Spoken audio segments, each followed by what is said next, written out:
What I saw when I returned home after working overtime was my husband holding down our daughter and forcing her to drink something, while his mother watched silently. I saw my daughter lying unconscious and limp beside them, and I lost control of myself, jumped on them. My name is Liliana. I'm a 30-year-old housewife who works as a teacher at a high school. I married Adrian, who is 2 years older than me and whom I met through a circle activity during my university days. We celebrated our 5th wedding anniversary, and 3 years ago, we had our daughter, Lily. My parents' house is near our home. With my mother's help right after childbirth and my husband's concern for me, I was able to face my daughter with ease during my childcare leave. Then, 2 years ago, when we found a nursery school that could take care of our daughter, my mother-in-law, who was living with my brother-in-law and his wife in another state, offered to live with us. I knew that my mother-in-law wasn't getting along well with her strong-willed daughter-in-law, so I gladly accepted the offer. Until then, my relationship with my mother-in-law had not been bad, and I thought it would be reassuring to have her help as a senior in child-rearing. My mother-in-law is a sociable person, and she quickly became friends with the neighbors. The day after she moved in, I saw her having fun, and I thought it was good to accept her living with us. About a month after we started living together, my mother-in-law suggested that we withdraw our daughter from the nursery school because she would take care of her at home. My husband agreed with his mother's opinion. Although I had entrusted most of the nursery school pickups and drop-offs to my mother-in-law, I was honestly uncomfortable when I heard that it was too much trouble. We finally found a nursery school. "Why don't we keep her there?" I said. My husband replied, "What are you talking about? It costs money to send her to a nursery school, and it's a waste to not have my mother take care of her at home." My mother-in-law added, "That's right. Raising children costs money. You have to save money by cutting unnecessary expenses." My husband continued, "Yeah, that's right. My mother raised us brothers splendidly. Isn't it more reassuring than leaving it to young nursery school teachers?" Our daughter was forced to withdraw from the nursery school by the two of them, and I was pushed aside. After that, my mother-in-law started taking my daughter out frequently to her hobby circle and other places. Around this time, my daughter started crying at night and getting sick more often. I wasn't too worried about it because the same thing could happen even if she went to nursery school, but the problem was my mother-in-law. She refused to approach my daughter when she was feeling unwell because she didn't want to catch the illness, and in the end, I had to take time off work or leave my daughter with a local childcare supporter. Sometimes I wondered if there was any point in choosing home childcare. Fortunately, with the understanding and support of my colleagues at work, I was able to get help even if I had to take sudden time off, and I was able to overcome it with my mother's help. But I couldn't just rely on my colleagues, and my mother was also working, so I felt bad about relying on them too much. When my daughter was feeling unwell and crying, I was exhausted both physically and mentally, and I began to think that I had no choice but to give up my job.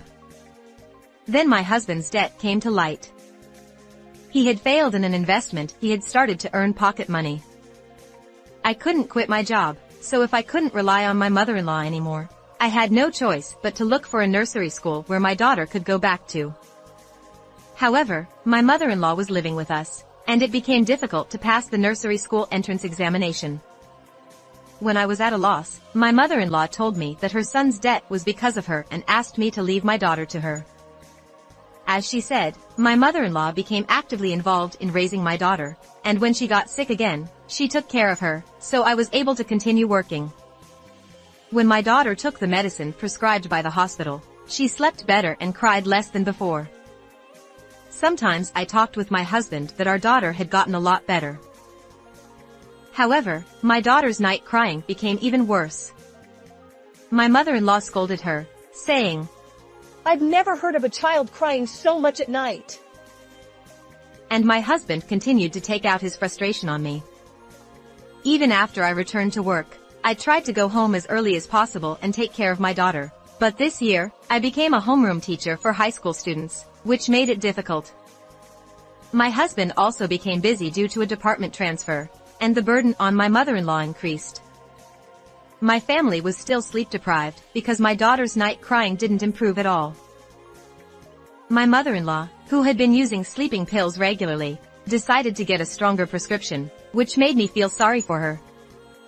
But when my husband and mother-in-law started taking sleeping pills together, their sleep deprivation seemed to be relieved. I couldn't take medicine to sleep, so I continued to have difficult days, but I decided that there was no other way to spend time with my daughter. My husband and his mother were able to sleep better when they were frustrated with my daughter's night crying, and my daughter became more calm when she was with me. For now, I was relieved. Around autumn, there were a series of school events and I had to follow up with students who were worried about their future studies. I couldn't take time off, and my daughter's night crying worsened again. I had to apologize to my husband and mother-in-law and beg them to stop taking sleeping pills. They reluctantly accepted my request, but my daughter started to become drowsy and lethargic during the day. I noticed this change in my daughter's behavior and decided to talk to my husband about it. "You know, Lily seems a little strange," my husband replied. Really? I don't really care. "She's not paying attention when I call her name, and it's worrying me. Maybe we should have her checked at the hospital." What? That's an exaggeration. Maybe she's sleeping more during the day because her night crying has subsided. "I still think I should take her to the hospital tomorrow." Okay. I'm off tomorrow, so I'll take Lily to the hospital with my mother. You have to prepare for your final exams, right?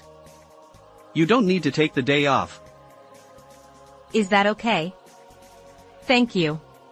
Although I was a little worried about my daughter's behavior, I decided to go to work the next day since he would be accompanying her. That day, I had to deal with my students' parents and came home late. I sent my husband a message during the day, but I only received a reply that said everything was fine, and I was worried about my daughter. When I got out of the car, I heard my daughter crying. Was she crying because she couldn't sleep tonight? I hurried home. When I entered the house, the bedroom door was open, and I could hear my daughter crying and my husband shouting. "You don't have to shout even if you're frustrated," I thought as I entered the bedroom. What I saw was my husband holding down my daughter and forcing her to drink something. My mother-in-law was just looking at my daughter next to him, looking annoyed. I saw my daughter flailing her arms and legs violently under my husband's body and let out a silent scream. The next moment, I punched my husband in the face and slapped my mother-in-law's cheek. What are you doing? After both of them held their cheeks for a moment, they started to criticize me for holding my daughter. What are you doing? What kind of person are you? You hit us out of nowhere. Shut up. You're a father who holds down a 3-year-old child, and you're a grandmother who just watches it happen. You both deserve it. My husband and mother-in-law were silenced by my unusual behavior. My daughter, who I thought had stopped crying, took shallow breaths and went limp in my arms. "What did you give Lily to drink?" Medicine. "What kind of medicine?" It's just medicine. Right, Mom? Yes. It's what we got from the hospital. I held my daughter and looked for the medication instructions. There was no medicine prescribed today.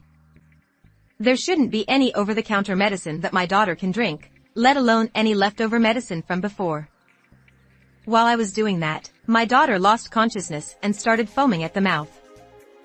I called an ambulance on my smartphone while giving first aid to my daughter, but she never regained consciousness. It felt like a very long time from when I held my daughter to when we arrived at the hospital by ambulance. When I saw my daughter being taken to the treatment room at the hospital, it seemed that my husband and mother-in-law had arrived late. They approached me looking annoyed, but didn't seem to be in a hurry.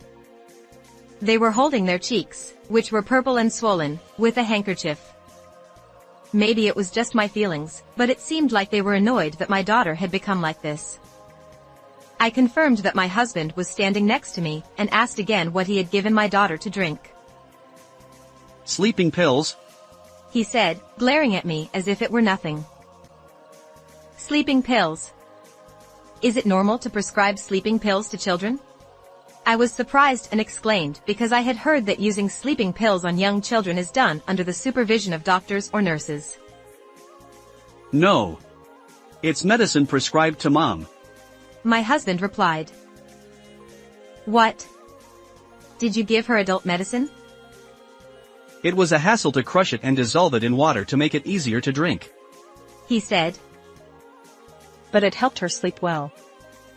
It seemed like you were busy with work, so I thought I'd help you out. Is this the first time you've given her sleeping pills? When she was sick with a cold before, she slept well after taking medicine from the hospital. I remembered that and started giving her sleeping pills to help her sleep. What are you guys thinking, giving such things to a child? It can't be helped. I'll get sick if I don't sleep at night, my husband said. I have a constitution that requires me to take sleeping pills, but I couldn't do that because of that child, my mother-in-law said. Are these people really the same human beings in front of me? Giving adult medicine, let alone crushing tablets, to put a young child to sleep is far beyond my common sense, and I couldn't even speak. The reason why Lily's night crying doesn't stop is because you don't discipline her, right? That's right. You're always spoiling her, so she's so selfish. Even though you can't thank me and my mother enough, you do something like this. Jeez, I can't stand it anymore. The husband strokes his cheek again. That's my line. Huh? When the husband tried to grab me, a young man in a white coat appeared from behind and glanced at us with a stern face. This is a hospital. Please refrain from speaking loudly. Sorry. This rubbish is. Not rubbish, she is. But, if she had just kept quiet without arguing, my son wouldn't have raised his voice so much, would he? The male doctor sighed heavily at the words of the husband and mother-in-law and continued with a stern expression. No, it was a story that made me want to argue even though I'm a doctor. Is it true that you gave your child sleeping pills? What's wrong with that? What's wrong? It's not nothing. I can't just stay silent when I hear that you gave adult medicine to a young child. The husband and mother-in-law were a little taken aback by the doctor's angry tone, but they soon had a look of dissatisfaction on their faces. We were suffering from the child's night crying. You can't understand how we feel since you're not the one involved. Certainly, there are many people who are struggling with a child who cries at night. However, giving your daughter sleeping pills is not a reason to put her in danger. What are you talking about?